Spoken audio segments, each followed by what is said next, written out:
ایک رات نمرود اپنے بستر پہ سویا ہوا تھا اور اس نے خواب دیکھا۔ آدھی رات گزر چکی تھی اور آدھی رات رہتی تھی۔ خواب کیا دیکھتا ہے کہ ایک ستارہ روشن ہوتا ہے اور اس کی روشنی اتنی زیادہ ہے کہ اس کی روشنی کے سامنے چاند کی روشنی مان پڑ جاتی ہے، سورج کی روشنی مان پڑ جاتی ہے۔ پسینے سے شرابور ہو گیا، ہڑبڑا کے اٹھ بیٹھا، صبح کا انتظار کرنے لگا۔ صبح ہوا، اس نے جلدی جلدی اپنے وزیروں سے کہا کہ جلدی جلدی میرے سارے نجومی اکٹھے کیے جائیں، کاہن اکٹھے کیے جائیں۔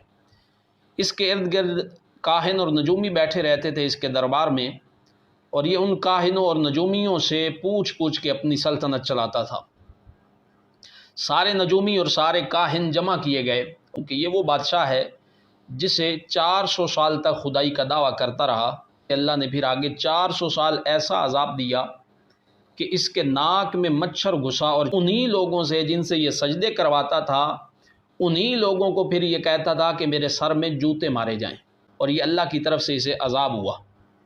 اب اس نے کاہن اور نجومی جو بٹھائے ہوئے تھے ان سے اس نے خواب اپنا بیان کیا۔ اس نے کہا رات آدھی گزر چکی تھی، آدھی رات رہتی تھی، میں نے خواب دیکھا ہے۔ خواب میں کیا دیکھتا ہوں کہ ایک ستارہ طلوع ہوتا ہے اور اس کی روشنی اتنی زیادہ ہے کہ اس کے سامنے چاند کی روشنی بھی مان پڑ جاتی ہے، سورج کی روشنی بھی مان پڑ جاتی ہے۔ تو فوراً کاہن اور نجومی کہنے لگے بادشاہ سلامت، بات بڑی پریشانی والی ہے۔ اس نے پوچھا کیا پریشانی ہے؟ کہا جو ستارہ طلوع ہوا ہے اس سے مراد یہ ہے کہ تیری سلطنت میں ایک ایسا بچہ پیدا ہونے والا ہے جو تیری سلطنت کو تہس نہس کر دے گا، تیرے اس خدائی کے دعوے کا ملیا میٹ کر دے گا، اس کا حشر نشر کر دے گا۔ یہ بڑا پریشان ہوا، اس نے کہا جلدی مجھے حل بتاؤ، تم میرے ارد گرد بیٹھتے ہو، مجھے حل بتاؤ، کاہن اور نجومی ہو، حل بتاؤ۔ انہوں نے حل بتایا۔ انہوں نے کہا کہ ابھی وہ بچہ اپنے والد کی پشت میں ہے، اپنی ماں کے رحم میں نہیں آیا، تو تم نے جو کرنا ہے کر لو۔ اور انہوں نے اسے ٹائم بھی بتایا کہ فلاں رات کو وہ بچہ اپنے والد کی پشت سے اپنی والدہ کے رحم میں آ جائے گا۔ اب جب اسے ٹائم پتہ چل گیا، جب وہ رات آئی تو اس رات اس نے شہر کے سارے مردوں کو جنگلوں میں بھیج دیا، حتیٰ کہ خود بھی یہ جنگل میں چلا گیا، عورتوں کو گھروں میں قید کروا دیا، کوئی عورت اپنے مرد کے پاس نہ جائے۔ اب یہ کافر اپنی طرف سے اپنی چالیں چل رہا تھا۔ اللہ کریم کا فرمان ہے کہ واللہ خیر الماکرین، کافر اپنی چالیں چلتے ہیں مگر سب سے بہترین تدبیر اللہ کی تدبیر ہے۔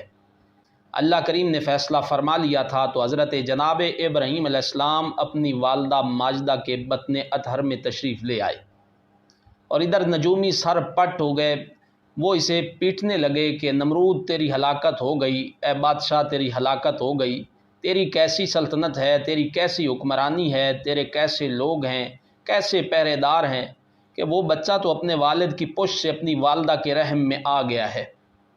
اب اگلا سٹیپ تیرے پاس یہ ہے کہ تو جو بچہ پیدا ہو اسے قتل کرواتا جا۔ اس نے لاکھوں کی تعداد میں بچے قتل کروائے، ماؤں کی گودیں اجاڑ دیں اپنی جھوٹی خدائی بچانے کے لیے۔ حضرت جناب ابراہیم علیہ السلام والدہ ماجدہ کے بطن اطہر میں 9 ماہ مکمل ہوئے۔ والدہ ماجدہ کو درد ذیل شروع ہوا، جن کا نام سیرت کی کتابوں میں امیلہ آتا ہے۔ آپ کے والد ماجد کا نام طارخ ہے۔ والدہ امیلہ درد ذیل شروع ہوا تو آپ ایک پہاڑی میں غار میں تشریف لے گئیں۔ وہاں آپ نے اپنا نور نظر لخت جگر پیدا فرمایا، اور جب ماں نے وہ بچہ دیکھا تو صدقے واری جا رہی ہے، وہ اتنا خوبصورت بچہ ہے کہ ایسا بچہ اس ماں نے اس کائنات میں پہلے نہیں دیکھا تھا۔ وہ بچہ ایسا خوبصورت کیوں نہ ہو کہ اس بچے کے ماتھے میں نور محمد ہی چمک رہا تھا۔ چوم کے سینے سے لگا رہی ہے، اتنا پیارا بچہ ہے۔ تو ماں نے سینے سے لگا کے دودھ پلایا۔ پلانے کے بعد جب ماں جانے لگی تو سوچا کہ میرا بچہ ہے، اتنا خوبصورت بچہ ہے، تو کہیں یہ بدبخت میرے بچے تک پہنچ نہ آئیں۔ ماں اسی پریشانی کی کیفیت میں اس غار میں اپنے بچے کو چھپا کے رکھ کے گھر آ جاتی ہے، تو گھر آ کے بھی چین نہیں ملتا، ماں کی ممتا کو بے قرار ہو جاتی ہے ماں۔ پھر واپس جاتی ہیں کہ جاؤں میں اپنے بچے کو دیکھ کے آؤں، کہیں کوئی کافر، کہیں کوئی اس نمرود کا سپاہی نہ پہنچ گیا ہو، کوئی خون خار درندہ نہ پہنچ گیا ہو، کوئی جنگلی جانور نہ پہنچ گیا ہو۔ ماں وہاں جاتی ہے، ماں دیکھتی ہے کہ بچے نے اپنی انگلیاں اپنے منہ میں لی ہوئی ہیں، حضرت جناب ابراہیم علیہ السلام اپنی انگلیاں اپنے منہ میں لے کے چوس رہے تھے۔ ماں نے جب منہ سے وہ انگلیاں نکالی ہیں تو اللہ کی شان اور اللہ کی قدرت دیکھیں، ایک انگلی سے شہد منہ میں جا رہا تھا، ایک انگلی سے دودھ منہ کے اندر جا رہا تھا۔ حضرت ابراہیم علیہ السلام کو پالنے کا بندوبست اللہ کریم نے فرما دیا۔ جناب ابراہیم علیہ السلام بڑے ہو گئے، اپنی قوم میں تشریف لے آئے۔ قوم کے اندر شرک دیکھا کہ کوئی آگ کی عبادت کر رہا ہے، کوئی سورج کو پوج رہا ہے، کوئی چاند کو پوج رہا ہے، کوئی ستاروں کو پوج رہا ہے۔ آپ نے ان سب کا رد فرمایا۔ قرآن مجید فرقان حمید 7ویں پارے میں سورہ الانعام میں آپ کا یہ مناظرہ ارشاد فرمایا، انی وجہت وجہی للذی فطر السماوات والارض حنیفا وما انا من المشرکین، کہ میں اپنا چہرہ اپنے اس رب کی طرف کرتا ہوں جو زمین و آسمانوں کو بنانے والا ہے، اور وما انا من المشرکین، میں مشرکوں میں سے نہیں ہوں۔ حضرت ابراہیم علیہ السلام کا یہ انداز ان مشرکوں کو ایک آنکھ نہ بھایا اور انہوں نے یہ بات نمرود تک پہنچا دی۔ نمرود نے حضرت ابراہیم علیہ السلام کو بلایا، حضرت ابراہیم علیہ السلام کے نمرود سے مناظرے ہوئے، یہاں تک کہ نمرود چاروں شانے چت ہوا۔ اللہ کے پیغمبر کے سامنے وہ بت بناتے تھے، بت بیچتے تھے، بتوں کی عبادت کرتے تھے۔ آپ کا سگا چچا بھی یہ کام کرتا تھا۔ آپ کو بڑا ان بتوں پہ غصہ بڑا تھا۔ آپ ایک موقع کی تلاش میں تھے کہ مجھے کوئی موقع مل جائے تو میں ان کے بتوں کو تو ریزہ ریزہ کر دوں گا، پاش پاش کر دوں گا۔ موقع وہ یوں بنا کہ ایک میلہ تھا، سال کے بعد یہ وہاں سارے جمع ہوتے اور بڑے کھانے بنا کے بتوں کے سامنے رکھ کر پھر میلے پہ جاتے۔ تفسیر میں آتا ہے وہ میلہ جب ہوا تو انہوں نے حضرت ابراہیم علیہ السلام سے بھی کہا کہ آؤ ہمارے ساتھ میلے پہ چلو۔ حضرت جناب ابراہیم علیہ السلام نے فرمایا کہ میں نہیں جانے والا، تم جاؤ۔ جب یہ سارے چلے گئے تو حضرت ابراہیم علیہ السلام اللہ کے خلیل نبی آپ وہاں گئے جہاں ان کے بت تھے اور ان کے سامنے کھانے پڑے تھے، طرح طرح کے کھانے تھے۔ حضرت ابراہیم علیہ السلام نے ان بتوں کو پاش پاش کیا۔ کلاڑا آپ کے ساتھ پاس تھا، آپ نے کلاڑے کے ساتھ کسی کی ٹانگ توڑ دی، کسی کا بازو توڑ دیا، کسی کی گردن اڑا دی، یہاں تک کہ ان پتھر کی مورتیوں کو آپ نے پاش پاش کر کے تباہ و برباد کر دیا۔ اور سب سے بڑا بت جو تھا، نبی کی حکمت ہے، آپ نے اس کے کندھے پہ کلاڑا ڈال دیا اور اسے کچھ نہیں کہا۔ یہ واپس آئے اور آتے ہی اپنے بت خانے میں گئے۔ جب انہوں نے وہاں اپنے بتوں کا، اپنے خداؤں کا حشر دیکھا تو ان کے پاؤں کے نیچے سے زمین نکل گئی۔ ایک دوسرے کی طرف یہ آنکھیں پھاڑ پھاڑ کے دیکھ رہے تھے۔ سورہ الانبیاء 17ویں پارے میں اللہ کریم نے اس واقعے کو بیان فرمایا ہے۔ انہوں نے حضرت ابراہیم علیہ السلام کا نام لیا کہ ایک ابراہیم ہی ہے جو ہمارے بتوں کو برا بھلا کہتا ہے، اس سے پوچھا جائے۔ تو حضرت جناب ابراہیم علیہ السلام سے انہوں نے پوچھا، قالوا اانت فعلت ھذا بآلہتنا یا ابراہیم، بولے کیا اے ابراہیم تم نے ہمارے خداؤں کے ساتھ یہ کیا ہے؟ تو حضرت جناب ابراہیم علیہ السلام فرمانے لگے، قال بل فعل کبیرہم ھذا فاسألوہم ان کانوا ینطقون۔ آپ فرمانے لگے میں نے تو نہیں کیا، تم ان سے جو بڑا ہے، جس کے پاس سے آلہ برآمد ہوا ہے، اس سے کیوں نہیں پوچھتے اگر وہ بولتا ہے؟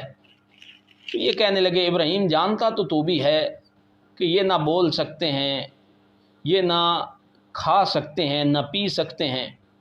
تو حضرت جناب ابراہیم علیہ السلام اسی موقع کی تلاش میں تھے جب انہوں نے اپنے منہ سے اپنے خداؤں کے بارے میں یہ جملے کہے کہ یہ تو بول نہیں سکتے، یہ کھا نہیں سکتے، یہ پی نہیں سکتے، یہ ہل نہیں سکتے، یہ جل نہیں سکتے۔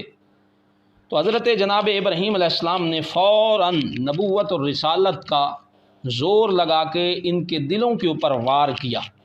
آپ فرمانے لگے اف لکم ولیما تعبدون من دون اللہ، اف ہے تم پر کہ تم ان بتوں کی عبادت کرتے ہو اللہ کو چھوڑ کے، افلا تعقلون، کیا تم عقل نہیں رکھتے؟ یعنی ان بتوں کو یہ پوچھتے ہو جو اپنا بچاؤ نہیں کر سکتے، وہ تمہارا بچاؤ کیا کریں گے؟ اللہ کو چھوڑ کے ان مورتیوں کی عبادت کرتے ہو جو اپنے آپ کو نہیں بچا سکتے، نہ کھا سکتے ہیں، نہ پی سکتے ہیں۔ وہ تمہیں کیا کھلا اور پلا سکتے ہیں، تمہیں کیا رزق دے سکتے ہیں؟ جو اپنے آپ کو نہیں بچا سکتے وہ تمہیں کیا بچا سکتے ہیں؟ تو اس وقت انہیں بڑا غصہ آیا، نمرود تک بات پہنچی، اسے بڑا غصہ آیا۔ قالوا حرقوہ وانصروا آلہتکم ان کنتم فاعلین، تو وہ سب کہنے لگے آگ جلا دو، ابراہیم کو آگ میں ڈال دو، اسے جلا دو۔ تو حضرت جناب ابراہیم علیہ السلام کے لیے آگ جلائی گئی، اور تفاسیر میں آتا ہے اتنی بڑی آگ تھی کہ 40 دن تک انہوں نے اس آگ کو جلایا۔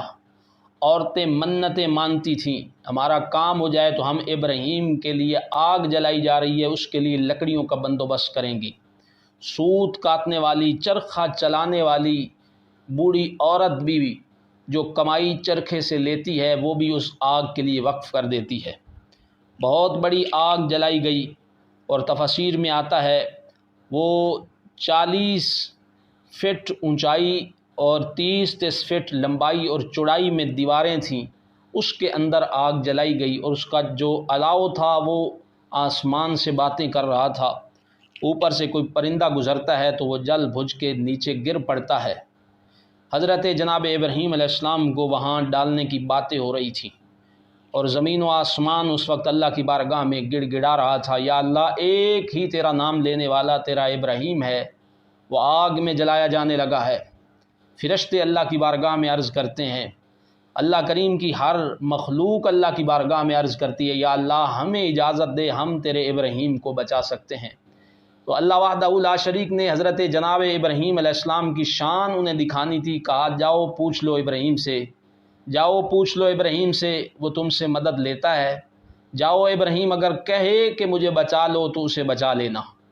اب پانیوں کے فرشتے آ گئے، ہواؤں کے فرشتے آ گئے، جناب حضرت جبریل امین آ گئے، فرشتوں کے سردار آ گئے، سب کو ایک جیسا جواب دیا۔ حضرت جبریل امین سے بھی آپ نے یہی کہا، اے جبریل تو مجھے بچانے آیا ہے، بتا میرے رب کو نہیں پتا کہ اس کا ابراہیم آگ میں جانے لگا ہے؟ تو حضرت ابراہیم علیہ السلام نے جب یہ کہا تو جناب جبریل امین کہنے لگے، اے ابراہیم پتہ ہے اللہ کو؟ تو کہا جب اسے پتہ ہے تو اگر اس نے چاہا کہ مجھے بچانا ہے تو وہ بچا لے گا، اگر اس کی مرضی ہے کہ ابراہیم آگ میں جائے تو جیسے میرے یار کی مرضی میں اسی مرضی پہ راضی ہوں۔ تو منجنیق بنائی گئی کہ ابراہیم علیہ السلام کو آگ میں کیسے ڈالا جائے۔ تو منجنیق بنانے والا شخص روئے زمین پہ پہلا شخص جس کا نام حزن آتا ہے، حزن، اس نے منجنیق تیار کی۔ اس منجنیق میں حضرت ابراہیم علیہ السلام کو رسیوں میں باندھ کے، وہ ایک بہت بڑی غلیل سی ہوتی ہے، اس غلیل میں حضرت ابراہیم علیہ السلام کو رکھا گیا اور آپ کو آگ میں پھینکا گیا۔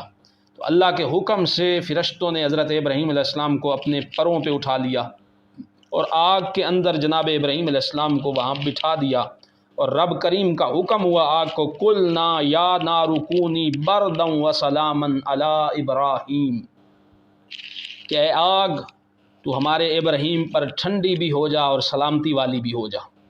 اور مفسرین کرام فرماتے ہیں اس وقت اس دنیا میں جہاں کہیں بھی آگ جل رہی تھی وہ ساری آگ ٹھنڈی ہو گئی۔ حضرت جناب ابراہیم علیہ السلام اندر تشریف لے گئے، اندر فرشتے آپ کی خدمت کے لیے معمور تھے۔ 40 سے 50 دن مفسرین کرام لکھتے ہیں آپ آگ میں تشریف فرما ہوئے، اپنے رب کے نظارے دیکھے حضرت ابراہیم علیہ السلام نے۔ اور حضرت ابراہیم علیہ السلام خود فرماتے ہیں کہ جو زندگی میں نے آگ کے اندر گزاری ہے ایسی لذت مجھے اور کسی دن نہیں آئی۔ وہ رب کریم کے جلووں میں حضرت ابراہیم علیہ السلام آگ کے اندر، نار نمرود کے اندر ہیں۔ اور یہ بات مفسرین کرام فرماتے ہیں کہ نمرود نے بھی اپنے محل کی چھت سے دیکھا ہے کہ حضرت ابراہیم علیہ السلام آگ میں سلامت بیٹھے ہیں، اور آگے پیچھے حضرت ابراہیم علیہ السلام کے انسانی شکل میں آپ کے فرشتے پھر رہے ہیں، آپ کی خدمت کی جا رہی ہے، آپ کے لیے اس آگ کے اندر اللہ کریم کی طرف سے نعمتیں ہی نعمتیں ہیں۔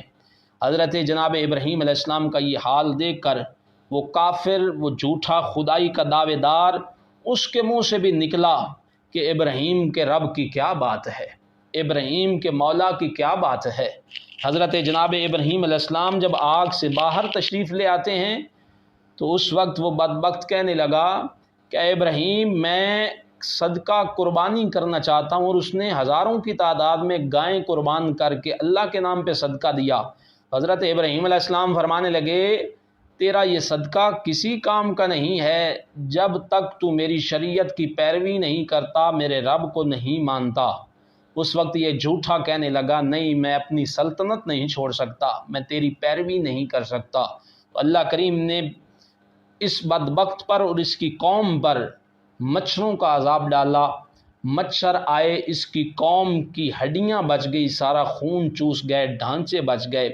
ایک مچھر اس کے ناک سے اس کی دماغ کے اندر چلا گیا، اور 400 سال تک یہ ذلیل، یہ بدبخت اپنے سر میں جوتے مروا مروا کے واصل جہنم ہوا۔ اور دنیا نے دیکھا، رب کا قرآن بتا رہا ہے کہ اس ساری کائنات میں سب سے بڑا بادشاہ اللہ وحدہ لا شریک ہے، جو رب سے لگاؤ لگاتا ہے، اللہ کریم کی بارگاہ میں اپنا دن من دن حضرت جناب ابراہیم علیہ السلام کی طرح پیش کر دیتا ہے، تو اللہ تعالیٰ پھر اسے کہیں بھی شکست نہیں آنے دیتا، اللہ اسے ہر قدم پہ اپنی مدد اور نصرت عطا فرماتا ہے۔